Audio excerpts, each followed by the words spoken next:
All right, Shalom. First and foremost, I'm going to say all praise, honor, and glory to Yahweh, by Hashem, Yahweh Shai, by Hashem, Rakakwadash, the honor to my other apostle, great millstone, who will and teach well. Shalom. His brother Kawan from that great millstone Dodge branch, coming at you with a quick lesson through the spirit of power, Yahweh, by Hashem, Yahweh Shai. All right. It's a quick in the spirit lesson, man. Just rolling in the spirit. Something I just thought about, and I just wanted to touch on real quick. Was, quick little passage going into the kingdom of heaven, man, and what it's going to be like for the Israelites, man, once we get to that point in our lives, man.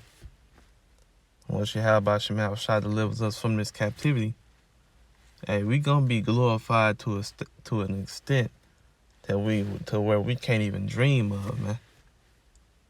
We can't even think thereupon, So, let's get right into it. This is St. Ezra 6 and verse 7. Let's see.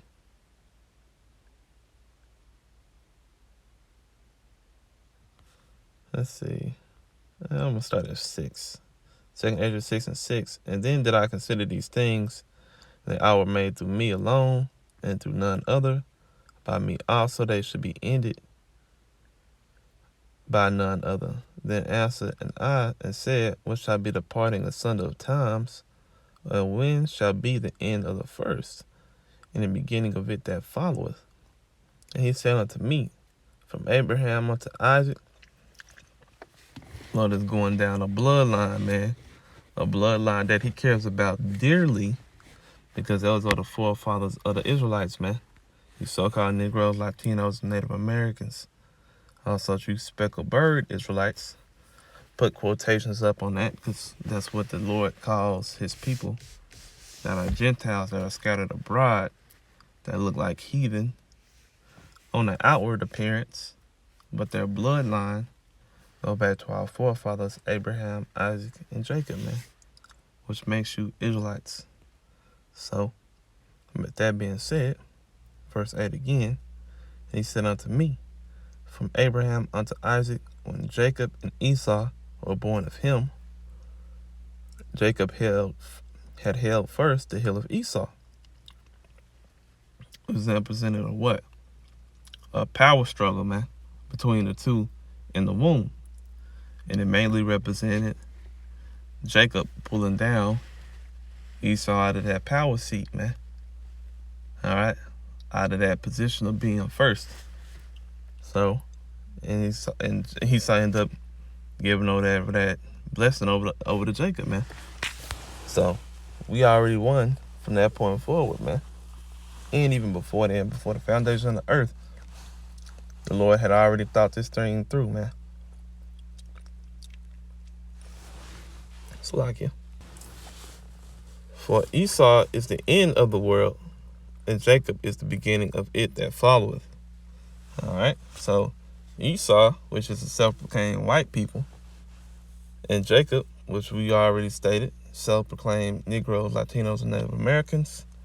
All right? You are Jacob, man.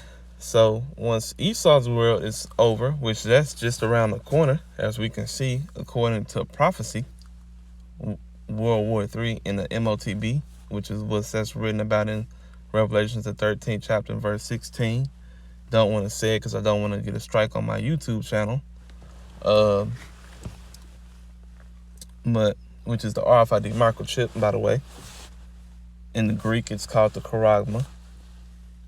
So, with that being said, with Esau's world around the corner of ending, we're gonna, as a nation, rise up because of our power. Yahweh Ba'Shem Yahweh Shai is going to come and deliver the mass amount of Israelites in what you call chariots, man. Whether you believe it or not, which are so-called UFOs. When the Lord said he was riding upon a cloud, he was talking about a chariot, man, a UFO, a vehicle, a heavenly vehicle. But that's a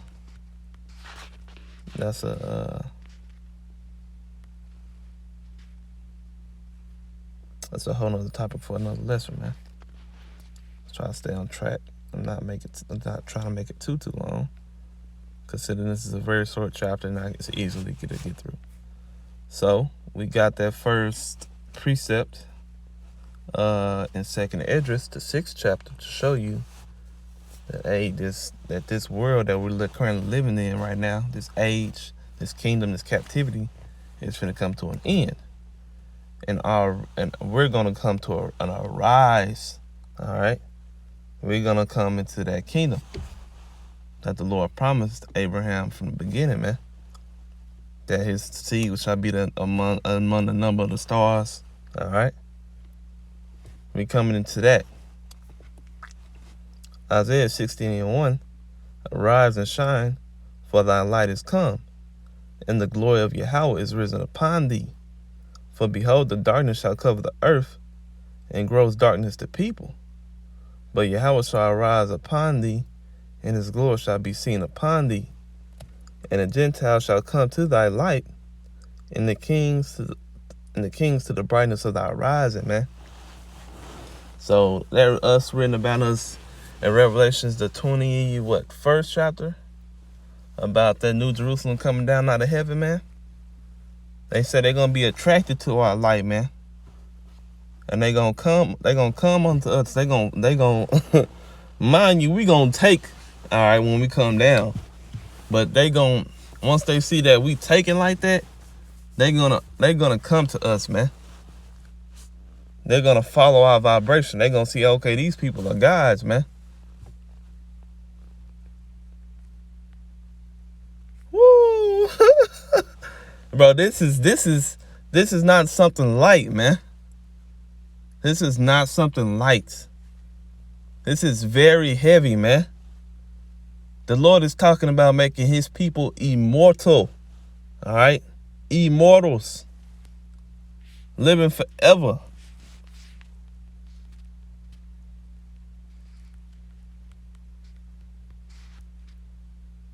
Damn, is it 3? You know.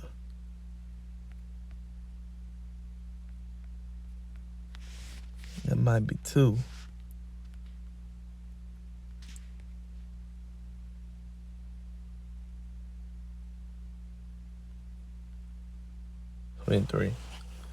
Wisdom of Solomon 2:23. For the Most High created man to be immortal, and made him to be an image of his own eternity. All right. So you were gonna read that for face value. You're gonna say, okay, see, it says man. Okay, it's talking about a specific lineage, man. It's talking about a specific group of the 3 that he made in the beginning: the sons of God, the sons of man, and the sons of the wicked. All right, which are, at the end of the day, are all of man, okay, in a category of its own. They are beings, human beings. All right, so the Lord is talking about a specific group, and he's talking about the ones that he always promised and made covenants to, man, which are the Israelites, which go back to the sons of God, man. Which tells you that in the Genesis, the 38th chapter or the 32nd chapter, one of those 2. You know. So there you have it. The Lord ain't gonna switch up and say, okay, I started off and I messed with the sons of God, which I changed later on, changed to Israel, which was first Jacob, which was Slaki, which was first the sons of God, then to Jacob, and to Israel. Okay, now later on I'm gonna switch up and I'm gonna go to the sons of God. To the sons of the wicked, which would be Esau. Or I'll go to the sons of the man, which would be the other heathen. No, the Lord not gonna switch up, man, because that would make the Lord a liar, man. And how about Shemel Shah said he that what? Yeah, he's not a liar. Only one that lies is man. So the Lord never switched up on his people, man. He doesn't always beat our ass because we his people. All right. So, and we deserved it. But the Lord never switched up on his people, man. And I'm going to prove that Since the Spirit got me rolling like this, I'm going to just follow the Spirit, man. For the Lord, Yahweh Ba'Shem Yahushua, will have mercy on Jacob, which was later on changed to Israel, and will yet choose Israel and set them in their own land, and the strangers shall be joined with them, and they shall cleave unto the house of Jacob, man. All right, which is a direct precept to Isaiah the 60th chapter, which I see that's why the Lord had me harping on that just then. Hey, that was plain Jane scripture right there. There's no what the Lord mentioned Israel, basically Israel 3 times in one verse. Like he's not talking about no other people. He's talking about his people, man. The Lord never changed, man. And he never gonna change. And there's precepts on that. In the New Testament and Old Testament. Yahweh ain't changing and Yahweh Shah not changing. They love their people, man.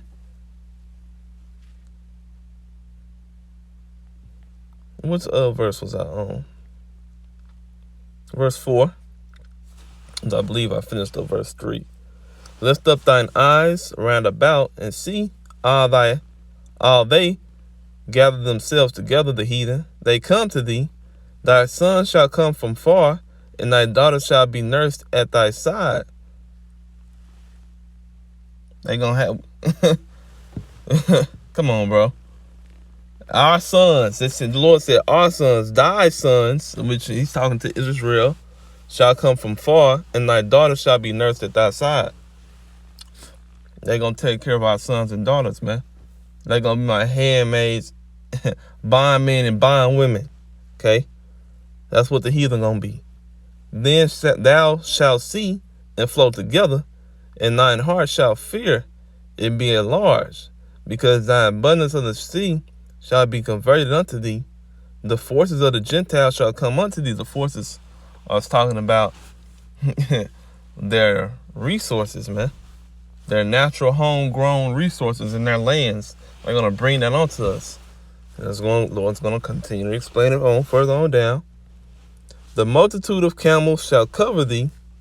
The dromedaries of Midian and Ephah, all they from Sheba shall come.